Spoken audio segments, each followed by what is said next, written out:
So Thomas over at the Mercyful Metal YouTube channel put out a challenge to us metal YouTubers to come up with 10 albums on which the title track is the best song.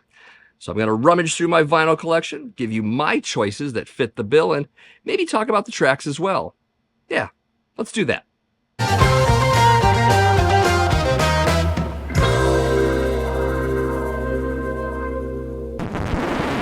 First up is the title track to the second studio album from British heavy rock band Motorhead, released in 1979 by Bronze Records. This is Overkill. So yes, the song's so good, a little thrash band from New Jersey even named themselves after it. Or the album, take your pick. Anyways, this track was a single back in 1979 with Too Late as the B-side song.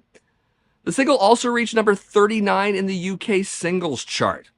And much like Ace of Spades, Overkill was a live favorite, often performed in an extended version. Also, this was the final song Motorhead ever played on their final show. Pretty cool. Anyways, although I do dig Stay Clean and Tear You Down on this one, it'll always be the title track for me. Next is the title track to the seventh studio album from Swiss heavy metal band Crocus, released in 1983 by Arista Records. This is Headhunter. So out of any of the Crocus albums, this one always felt like the most metal of them all, and definitely their strongest record to boot. Wasn't excited about the radio-friendly direction they went after this, so I consider this album an end of an era for them. I should also mention that this track wasn't a single, rather that was Screaming in the Night, a great slow rocker of a track with a very weird music video. Watch it with someone you love.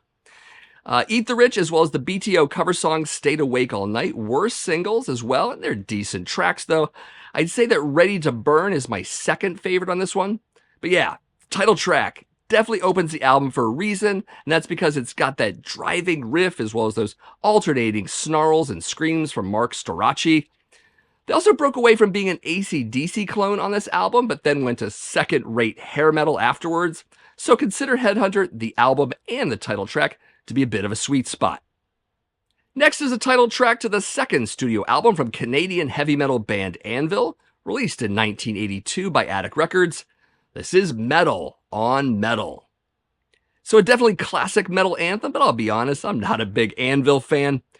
So it's easy to say that the title track eclipses the rest of the record pretty effortlessly on this one. The other tracks range from competent to okay, but the title track is definitely where it's at.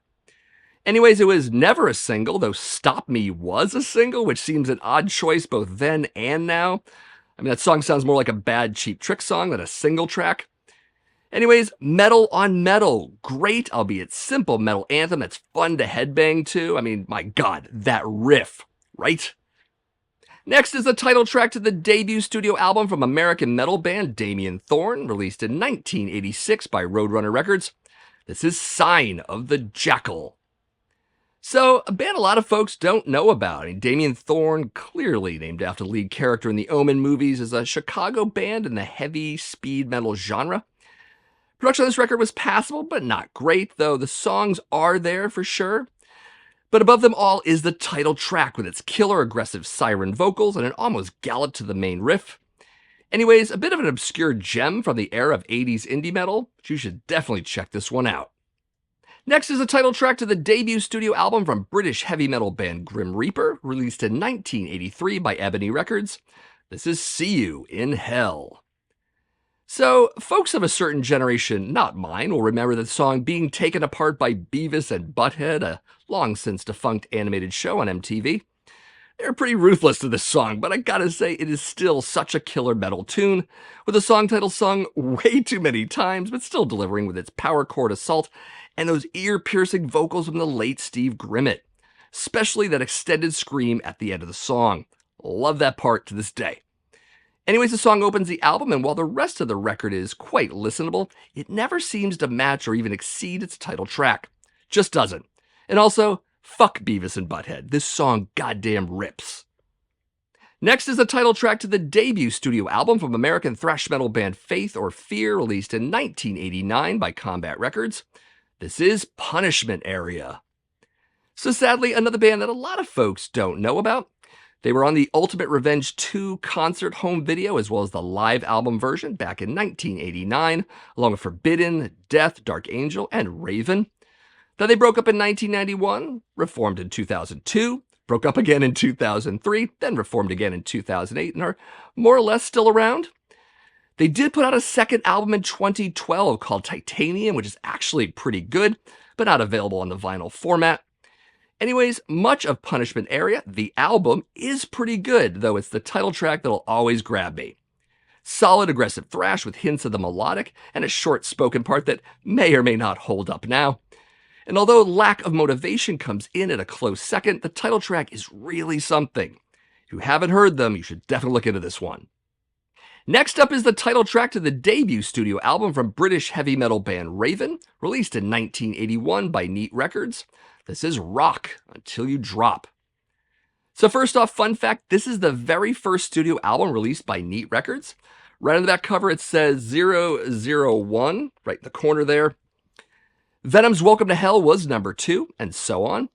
Anyways, not the first Raven album I ever heard. That was their live album, Live at the Inferno, back in 1984. Instantly loved this band and soon after bought the first 3 studio albums, including this one. Also, another fun fact, this indie metal album did chart in the UK at 63 on their albums chart. Amazing. Anyways, love the stomping build-up and then the kick-in with its crunching mid-pace riff, cool bass fills, and manic vocals. Definitely a metal anthem, no question. I do love Hell Patrol and Lambs to the Slaughter, but the title track is just a little bit better. Next is the title track to the second studio album from British hard rock band Fastway, released in 1984 by Columbia Records. This is All Fired Up. So my discovery of this band was likely through the Trick or Treat soundtrack in 1986, which Fastway does all of, so basically it's a Fastway album. The track If You Could See from that record originally appeared on this record. Decent album ender and a power ballad of sorts, but the gem on this album is definitely the opening title track, which was also a single and had a music video. Definitely a rockin' tune with those screamy Dave King vocals and a totally catchy riff. And of course, the Fast in Fastway is none other than Fast Eddie Clarke, who is from the classic Motorhead lineup, so you'll hear that in the solos for sure. Anyways, yeah, Fastway, check them out. Next up is the title track to the second studio album from American speed metal band Agent Steel, released in 1987 by Combat Records. This is Unstoppable Force. So yes, I know Thomas chose this one too, but if I'm going to talk about well-loved title tracks, I have to agree with him on this one.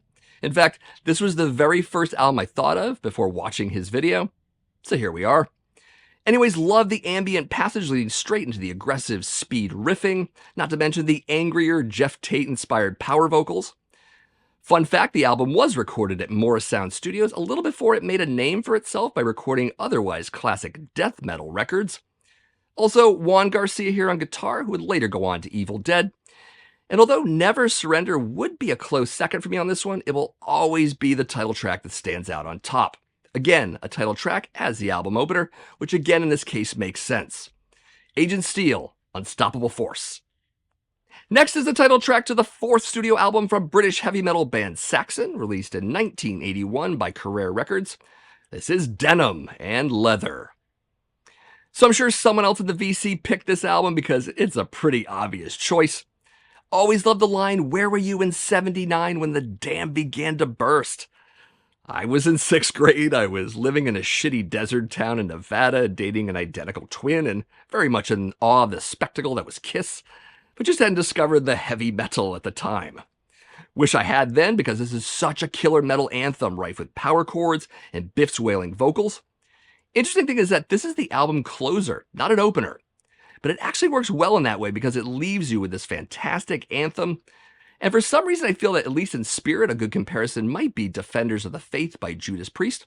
Also an anthemic title track by a British band, by the way. But that one's a lot shorter and simpler. Anyways, this is actually a Mexican pressing of the album, which I bought locally. So a pressing from Mexico of a band from England, bought in Vermont here in the United States. Yeah, that's quite a journey. Still don't know how it ended up here, but I'm glad it did. Also, this track was never a single, rather those were And the Bands Played On, Never Surrender, and Princess of the Night. Good songs, especially Never Surrender, but the title track to this record is the real standout. No question. Of course, if you want to participate in this, you can definitely click on the link in the description of my video to check out Thomas's original thread video, do the challenge, and maybe drop back into his comments section and let him know that you did that. No deadlines on this one, so you can basically do it any old time you want, but do it soon, because why not? Also, you should definitely check out the Mercyful Metal channel in general for videos on a whole lot of classic and not so classic metal albums. Thomas is particularly good at finding the obscure and forgotten gems of the genre, so definitely he's a good resource for those as well. And as for me and what I do here, my name is Matt. This is the Accusation Network, where each and every week I do videos on classic and modern metal, but also metal vinyl collecting. If you like the sound of that, definitely give this video a like. Also subscribe to my channel if you haven't already done so. And I always appreciate when you share my videos on social media. Definitely do that. Your friends want to see the stuff, right? Of course they do. Anyways, as always, thank you for watching, and I'll see you in the next video.